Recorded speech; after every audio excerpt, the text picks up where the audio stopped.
Question number 1. Choose the correct sentence.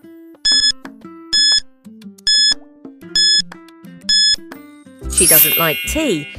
Question number 2. Fill in the blank. He playing cricket. Is. Question number 3. Identify the adjective. The beautiful flower smells nice.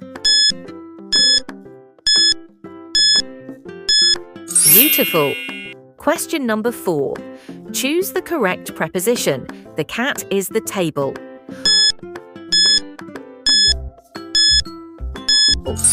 On question number 5, choose the correct article.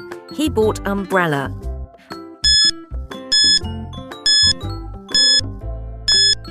And question number 6, choose the correct form. They gone to school.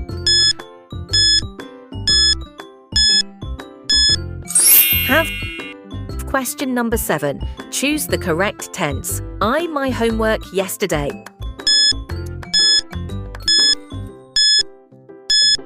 Did.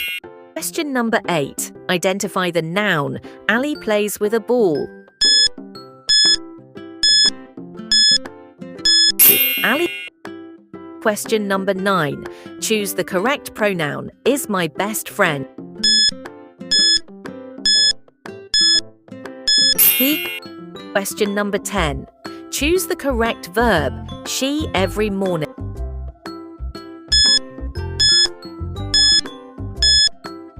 Walks.